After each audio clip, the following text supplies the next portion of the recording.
de sa communauté. Dans la commune rurale de Kalima, dans le territoire de Pangui, la population est fortement mobilisée pour accueillir le digne fils du terroir. Après plus de 2 heures de route, dans des conditions parfois difficiles à cause de la dégradation de la voie routière, le ministre Jean-Marie Kalumba Youma est arrivé en fin d'après-midi à Kalima, où il s'est offert une marée humaine qui l'accompagnait jusqu'à la tribune. Occasion pour les autorités locales et la population de lui présenter leurs mots de bienvenue avant de lui soumettre leurs doléances.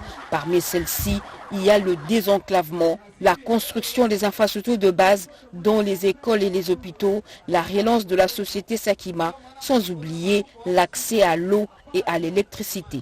Dans son discours, Jean-Marie Kalumba Youma a promis de transmettre ses doléances au chef de l'État et au gouvernement pour des solutions idoines. Le ministre Jean-Marie Kalumba Youma a rassuré les habitants de Pangui de la volonté et la détermination du chef de l'État, Félix Antoine Tshisekedi Tshilombo, d'améliorer leurs conditions sociales grâce au projet de développement de 145 territoires. On vient là de suivre l'arrivée du ministre de l'économie à Pangui dans le Maniema. À Kinshasa, l'aéroport international de Njili est désormais doté d'un salon diplomatique. Il est situé dans la salle d'embarquement départ. La cérémonie inaugurale de ce salon a eu lieu aujourd'hui en présence de plusieurs diplomates. Anim Balaka. C'est un salon de luxe, un cadre magnifique situé au sein de l'aérogare modulaire international. Nous sommes à l'aéroport international de Njili. Ce salon aménagé pour les diplomates vient d'être inauguré le mardi 1er mars 2022 par le patron de la régie des voies aériennes, Alphonse Chungumaungu. Depuis sa création en 2015, a-t-il précisé, les diplomates voyageurs à l'international sont toujours butés à un problème de formalité. Il faut s'asseoir au national et faire des va-et-vient à l'international, un exercice agaçant pour ces autorités qui méritent de voyager dans la tranquillité. Sous l'impulsion du chef de l'État, dans sa vision de modernité, la République démocratique du Congo en général et la Régie des voies aériennes en particulier sont tenus à les observer en leur apportant la meilleure assistance dans leur voyage par la mise en leur disposition des installations adéquates. Au personnel de la RVA, du protocole d'État et d'autres services connexes appelés à œuvrer dans ces beaux cadres, Alphonse Chungumaungu les appelle à en faire un bon usage, un bon père et mère de famille, pour que les services rendus aux diplomates soient appréciés de tous, a conclu le directeur général de la RVA. La paroisse Saint-Amand, située au quartier Mombele dans la commune de Limete, fera bientôt peau neuve, et ce, grâce au vice-ministre des Mines qui vient de mettre à la disposition des responsables de cette paroisse des moyens conséquents pour le début des travaux. Yvette Makuntima, Mimi Kalombo. C'est d'apparence simple, mais d'une portée spirituelle considérable, et les moments s'y prêtent. Il s'agit du 8e dimanche des temps ordinaires chez les catholiques. Le vice-ministre des Mines, Godard Montemona, à la tête de la fondation qui porte son nom avec sa casquette de président de l'ASBL Banakin, s'est investi dans la construction d'une nouvelle grotte mariale pour les fidèles de la paroisse Saint-Amand de Mombele, commune de Limete, pour une dévotion digne de la Madone. L'architecte, chef des chantiers, en donne les détails techniques. Et la grotte va être construite selon les normes. Il y aura une esplanade qui sera préparée pour accueillir les fidèles pour la prière. D'une manière unanime, curés et paroissiens ont manifesté leur gratitude aux bienfaiteurs. Reconnaissant de l'offrande que son Excellence M. Godard Montemona, vice-ministre aux Mines, a offert à notre paroisse. Cela va nous servir à la construction de la grotte telle qu'il a exprimé. Et nous devons respecter son intention, et c'est un lieu saint qu'il a construit. Et nous continuerons à implorer la miséricorde divine, que Dieu vienne à son aide, qu'il l'accompagne dans tout ce qu'il entreprend. Dans un délai relativement court, ces travaux prendront 1 mois et demi. La Société nationale de l'électricité SNEL SA, déterminée à étendre ses services des compteurs après paiement de l'électricité, le directeur général de cette entreprise, Jean Bosco Kayombo, était aujourd'hui sur le terrain, précisément dans les communes de Lingwala et Kinshasa, pour sensibiliser la population sur les avantages de ce service. Et Edith Chala, reportage. L'électrification à la traditionnelle avec forfait est dépassée. La consommation démesurée et pas contrôlée a prouvé ses limites. La Société nationale d'électricité SNEL SA a décidé depuis plusieurs mois déjà de procéder à l'installation des compteurs après paiement. Le directeur général de SNEL SA, Jean Bosco Kayombo Kayan, est sur le terrain pour écouter les abonnés et évaluer les services que son entreprise offre au public. Samedi, il s'est rendu dans les communes de Lingwala et de Kinshasa où des compteurs après paiement vont être installés. Nous avons toujours l'habitude d'aller sur les sites, là où nous avons des projets. Et ici, dans notre programme de placement des compteurs après paiement, nous avons un site qui est en train de démarrer dans la commune de Lingwala et la commune de Kinshasa. Nous voulons placer des compteurs après paiement de façon à réduire les gènes. Il y a des gènes qui sont d'ordre technique, il y a des gènes qui sont aussi d'ordre commercial. Avec le programme de sensibilisation que nous voulons mettre en place, qui va accompagner le placement de compteurs, nous allons parler tous le même langage. C'est un exercice auquel Jean Bosco Kayombo Kayan se livre régulièrement pour s'imprégner du souci de ses abonnés et agir en conséquence. SNEL SA travaille dans la mesure de ses moyens pour répondre aux nombreuses préoccupations que soulève la desserte en électricité en République démocratique du Congo. Et à la Régie des eaux, les travaux de construction de l'usine de captage et de traitement d'eau potable de Lemba Imbu évoluent bien. C'est le constat fait par les militants de l'UDPS qui ont visité ce site. Serge Merlin-Mata.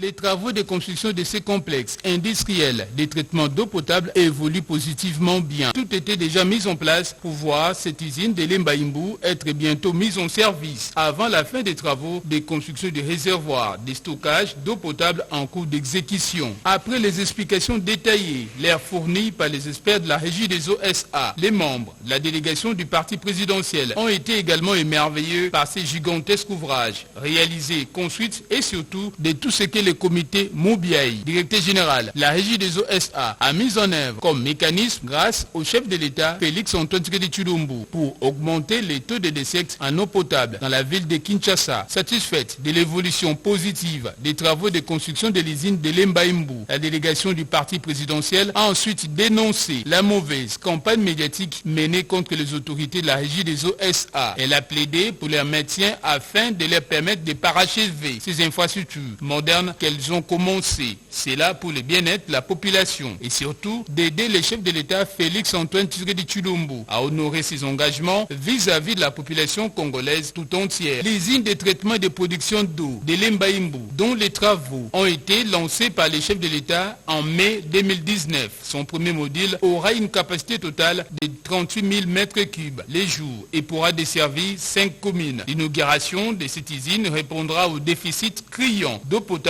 dans certains quartiers de ce coin de la ville. Le secrétaire général du parti présidentiel était aujourd'hui devant les militants et cadres de l'UDPS pour une matinée politique. Augustin Kabouya les a édifiés sur la vie du parti ainsi que la gestion des ambitions au sein de l'Union sacrée de la nation. Alain Bikaï. Massivement, ils sont venus pour participer à la matinée politique convoquée par les gestionnaires au quotidien du parti présidentiel à leur siège délimité.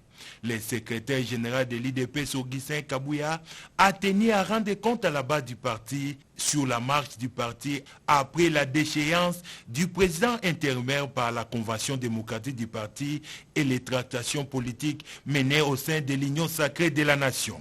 Dans la foulée, le numéro 1 du parti présidentiel a recadré certaines mauvaises langues qui propagent des fausses informations dans l'intention de déstabiliser les partis chers à Félix Antoine Tshisekedi Tshilombo. C'était aussi une occasion pour lui de présenter à l'assistance la moisson récoltée dans les pourparlers politiques à l'Union sacrée de la nation pour les comptes de l'IDPS. obligé de faire la lumière sur certaines allégations. Augustin Kabouya dit travailler en conformité avec sa hiérarchie à laquelle il reste loyal à toute épreuve. Après la trêve observée pour des restrictions sanitaires, Covid-19 oblige, le secrétaire général reprend sa tournée de redynamisation du parti dans les provinces. Ce samedi 5 mars, le patron de l'administration de l'IDPS sera en Bujimaï pour allumer la flamme du parti au Kasaï oriental. La République démocratique du Congo et les États-Unis d'Amérique ont signé un accord pour le travail décent ce jeudi au Palais de la Nation. La lettre d'intention porte sur l'engagement de la RDC à renforcer la protection des enfants exploités aux mines pour des travaux forcés et sur le respect des droits des travailleurs. Regardez. Cette cérémonie de signature de lettre d'intention entre le département américain du travail et le ministère de l'Emploi, Travail et Prévoyance sociale de la République démocratique du Congo marque la détermination des deux États à coopérer dans le sens de la promotion des emplois décents, la promotion du genre, ainsi que la protection des travailleurs et des enfants qui travaillent dans les secteurs de mines en République démocratique du Congo. Sa matérialisation et l'engagement du gouvernement congolais sous le leadership éclairé du chef de l'État, Félix Antoine Tshisekedi Tshilombo. Une brève cérémonie d'une vingtaine de minutes en présence du directeur de cabinet du chef de l'État, Guilain Nyembo, du mandataire spécial du chef de l'État, professeur Serge Tshibangou, et de la ministre de l'Emploi, Travail et Prévoyance sociale, Madame Claudine Ndoussi, côté congolais, la sous-secrétaire d'État américain du Travail, Madame Tilly, ainsi qu'une délégation du département américain du Travail, accompagnée de l'ambassadeur américain Mike Hammer. Cet accord de coopération va fortement booster l'économie de la République démocratique du Congo. We are working together with the Labor Ministry in Congo, in DRC. Nous travaillons ensemble avec le ministère du Travail en RDC pour pouvoir réaliser les engagements que la RDC a pris au niveau international, pouvoir combattre le travail des enfants, le travail forcé et la traite des êtres humains. Nous sommes très heureux de pouvoir avoir l'Organisation internationale du travail comme partenaire technique dans la mise en œuvre de ce projet. Et nous sommes disposés à mettre à disposition un supplément de 4 millions de dollars pour pouvoir faire avancer le projet. Très satisfaite, la ministre de l'Emploi, Travail et Prévoyance sociale a remercié le chef de l'État, soucieux d'améliorer le vécu quotidien de ses concitoyens en leur donnant une vie paisible. C'est pour moi un grand pas vers l'avant que de voir ces partenariats être renforcés, surtout par la présence et la volonté de son Excellence, Monsieur le Président de la République, son Excellence Félix Antoine Tshisekedi Tshilombo. Ce travail est fait sous la supervision de son Excellence Jean-Michel Samalukonde, qui est le chef du gouvernement. Comme vous le savez, la réforme de l'inspection générale du travail était une priorité pour nous, pour pouvoir renforcer les contrôles des normes de travail. Et cela va nous permettre également de concourir en même temps à l'apaisement du climat des affaires et attirer les investisseurs. Avec ce protocole, la République démocratique du Congo va désormais suivre de près la courbe statistique des emplois et faire reculer le taux de chômage. L'accord de siège conclu entre la RDC et la Commission des forêts d'Afrique centrale au cœur d'une controverse. La partie Lucalin et le ministère de l'Environnement s'expliquent devant la justice. Cédric Enina.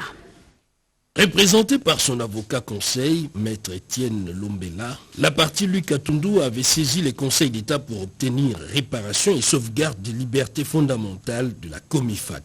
Pour maître Étienne Lombela, la Comifac est une structure autonome qui doit œuvrer en toute indépendance. Lui reprochons également la violation de l'accord de siège qui a été conclu par la République démocratique du Congo et la Commission des forêts d'Afrique centrale, représentée en la circonstance par notre client, M. Luke Atundu. Et nous reprochons également un certain nombre de violations des libertés individuelles et droits fondamentaux, notamment les droits au travail, droit à la présomption d'innocence. Le pouvoir judiciaire étant le garant des libertés publiques et de droits fondamentaux, les citoyens comme le stipule l'article 149 de la Constitution de la RDC, laisse le libre arbitre aux juges pour trancher. C'est différent. La ministre honoraire de l'économie nationale, Acacia Bandoubola, poursuit son séjour dans la province de Sud-Ubangui à l'étape de Libenge. Elle a sensibilisé la population sur la lutte contre le tribalisme. Guy Blaise Ketiki. Le charme et la sueur joyeuse d'un peuple conquis par Acacia Bandoubola. Le périple de l'ex-ministre de l'économie nationale et au cadre de l'UDPS l'a conduit à Libenge, l'un des 4 territoires de la province du Sud-Ubangui, au nord-ouest de la République démocratique du Congo, le mercredi dernier. Immense foule, fanfare, chants et danse, la présidente de la fondation Acacia en Action, Akaré, et cadre de l'Union pour la démocratie et le progrès social, a été accueillie avec faste. Elle respectait sa tradition vestimentaire, chemisier marron clair, estampillé par le devant d'une large effigie du président congolais, Félix-Antoine Tshisekedi Tshilombo, casquette blanche et lunettes des vœux. Sous les ovations du public, en ébullition, entonnant les sempiternels chants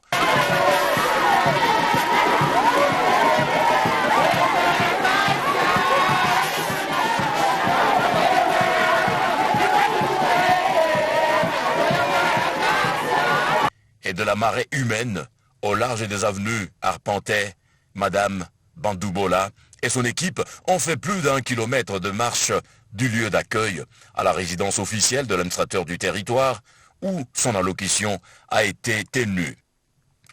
Acacia Bandoubola a sillonné ce vaste territoire du Sud-Ubangui en pèlerinage pour la paix, le développement social, l'implantation de sa fondation et la redynamisation de l'UDPS sont partis, celui notamment du président Félix-Antoine Tshisekedi Tshilombo. Vous le savez, une grande figure de la presse congolaise a tiré sa révérence depuis le lundi dernier. Il s'agit de Guillaume Koukoumomengi Pongi, ancien directeur des informations télévisées de la RTNC. Mwana Mama, pour les intimes, a vécu et a marqué nos esprits par son esprit jeune et sa vivacité. Quelques journalistes de la chaîne nationale témoignent sur l'illustre disparu. Ils sont au micro de Diane Balaka. Koukoumomengi Pongi. C'est lui qu'on appelait affectueusement Mwana Mama. C'était Baoba, une figure de proue de la presse congolaise. Nous avons perdu une grande personnalité. Je garde de bons souvenirs de ces messieurs. Il a su humaniser la direction des Infos TV. Il faisait preuve d'une maîtrise exceptionnelle des questions de l'emploi. C'est par la suite que j'ai appris qu'il avait fait plusieurs formations sur ces questions d'emploi. Il aura quand même pendant son mandat réussi à couvrir, pas lui en tant qu'individu, mais en tant que directeur des Infos TV à travers les organes qu'il dirige, à couvrir plusieurs événements de la République démocratique du Congo, notamment la francophonie. En tant que produit RTNC, je suis un produit de Guillaume Sylvestre Koukoumomengi Pongi. Vous savez, c'est quelqu'un qui a su marcher sur un autre tempo qui était différent du commun de journalistes. Il m'a initié dans un genre tout à fait particulier qui est l'édito, y compris certaines chroniques également qu'on a eu à faire ensemble avec lui. On a perdu quelqu'un de qualité, un directeur des informations au sein des médias publics comme le nôtre, la RTNC. Et à la trempe de Koukou, c'est une perte énorme. Le directeur Koukou a été pour moi un papa, responsable en tout cas, parce que dans le temps, quand j'ai quitté Nkamba pour venir faire mon stage ici à la RTNC, c'est lui qui était là, c'est lui qui me suivait, c'est lui qui était là pour me guider, me diriger, m'orienter dans tout ce que je faisais. Koukou pour moi, c'est un parrain. Parrain pourquoi ? Parce qu'il m'a aidé à beaucoup de choses.